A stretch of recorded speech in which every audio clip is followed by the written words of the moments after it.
Ladies and gentlemen, dear friends of Convoco, welcome to this year's Convoco Forum 2021. Both to those of you here in the room and all of you who are following us on Zoom. The focus this year will be on freedom. How much freedom must we forgo to be free? Recently, Convoco asked you the following question: did the pandemic change your view of freedom? 73% of you answered in the affirmative. Because of the pandemic, I realized once again that freedom is truly a core value to me. At the same time, I thought about how happy I am to be German and European, living in Europe with its open borders. Which institutions guarantee our freedom? In Germany, as in most Western countries, our individual freedoms are enshrined in the Constitution, our basic law. At the same time, they are the core of our free democratic principles. They guarantee a reliable life in freedom, and at the same time, they are the core of our democratic principles. In Germany, democracy is also a central institution which guarantees freedom. According to the Economist's 2020 Democracy Index, there are 23 full-fledged democracies worldwide. There are another 52 flawed democracies worldwide. In other words, ladies and gentlemen, of 167 countries, only 75 can be considered democracies in one form or another. That means that more than 1/3 of the world's population lives in an authoritarian regime. The pandemic has shown us what it means when freedoms are restricted, and to what extent countries, especially authoritarian ones, are able to restrict them, especially when other values are at risk, for example, health and our lives. Freedom, a central good. It's a good which can only be experienced in context and in conflict with other values. And this context is constantly changing. The appreciation of individual values changes over the course of history. Today, we realize more than before that the social awareness of the structure of relationships where freedom is possible is changing. Let's take a look at what freedom means. The change is clearly reflected in the literature. Goethe's concept of freedom tends toward activity, spatial vastness, and self-efficacy. All of this can be visualized in Geertz von Berlichingen. Everything he does is based on the maxim that human beings are free and must remain independent. Geertz's final words in prison were, "Freedom, freedom." This view has changed over the course of the centuries. Freedom means being without external constraints, referred to as negative freedom, and freedom for self-realization, the so-called positive freedom. Freedom cannot be taken for granted. Freedom results from the interaction between socialization and constraints. Rules and laws are required to hold on to freedom and to guarantee it on a permanent basis. Freedom and order go hand in hand. They do not oppose one another. The result of absolute freedom is despotism and a reign of terror. And this leads to chaos and anarchy. An example referred to again and again by the thinker Basenbrock is road traffic. I can only move freely in traffic if I, and hopefully all of the other road users, strictly abide by the rules of the road. Freedom is only possible with order. Order is the mother of freedom. A look back in history proves this. The American experience of freedom was completely different from the French experience in 1789. Hannah Arendt found that in the United States, people had understood that freedom is more than just the absence of foreign rule. In the United States, people had understood that freedom doesn't begin until there has been a successful liberation. For Hannah Arendt, the difference in the two ideas of freedom is acting together for the purpose of a new political beginning. Freedom is the possibility to be able to begin again. This leads to the following questions. What are the limits to freedom? Does freedom include values such as equality and social responsibility? Or does freedom come at the expense of these values? Can and should the state restrict freedoms for the benefit of the common good or for national security?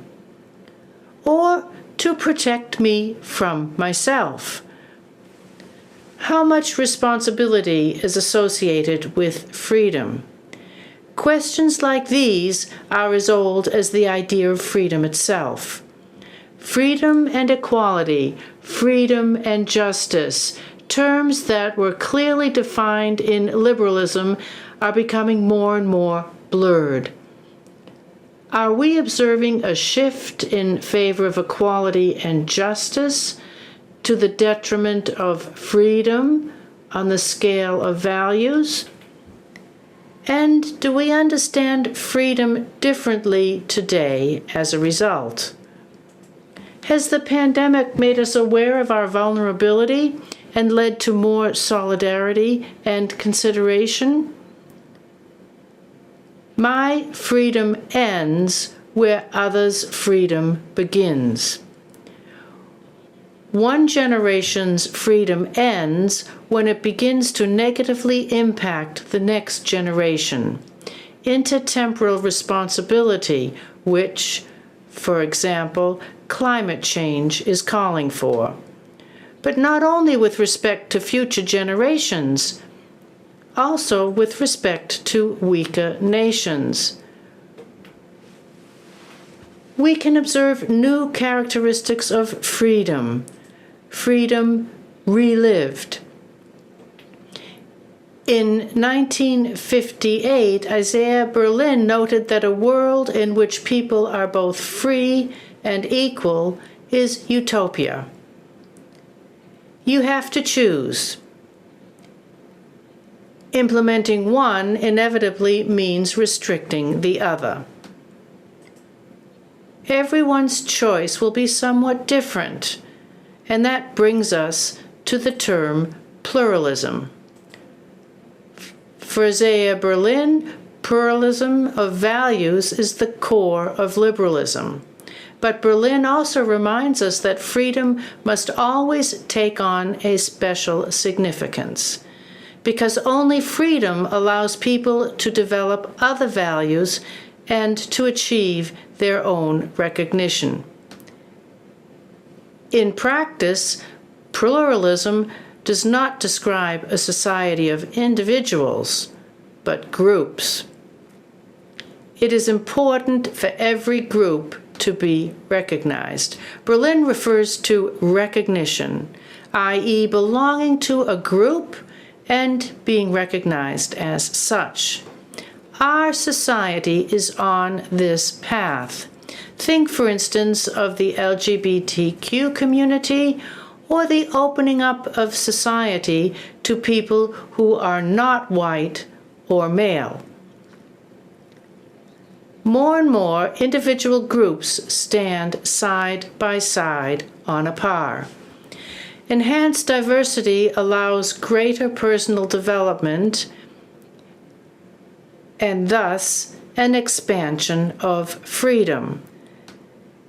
This is also accompanied by increased demands on individuals to behave with approval and tolerance, and possibly to even restrict themselves.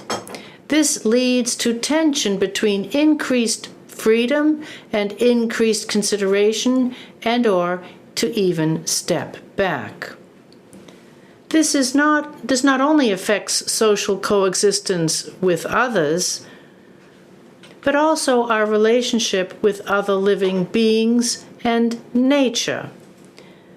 This means a new understanding of human existence. Human beings who no longer see themselves as the pride of creation, but as a part of creation, and only when humans, animals, and plants live together can they live in freedom. This means we need a change of perspective and a paradigm shift, and if we're lucky, we can see this already. In her book Les Lumières à l'âge du vivant, the French philosopher Corinne refers to a new enlightenment. In her New Enlightenment, and in her Convoco podcast, she says, a new enlightenment demands profound changes in how we see ourselves and how we live together. I can already see harbingers of such an era. Many people worry about animals. The interest in ecology is growing, especially among younger people. This development could transform the environmental transformation into an emancipatory movement. It's all about an insight supported by respect for others. Does freedom this century mean enhanced recognition of the individual and increased consideration at the same time? Freedom, not as egoism, but a combination of respect, consideration, and self-limitation resulting from insight. Those are the reflections explaining why we are focusing on freedom this year and why we chose a paradox for the title, How Much Freedom Must We Forgo to Be Free? This afternoon's lectures and panel discussions will look into and analyze the meaning of this paradox and will go well beyond the experience during the COVID crisis. I would now like to call Professor Andreas Reckwitz. I welcome you, Professor Reckwitz. He is someone we all know because of the Society of Singularity. He will be talking to us today about the role of individuals in late modern culture, in particular in the 21st century, and in particular how modern people see freedom. Thank you very much, and I wish you all a lovely afternoon.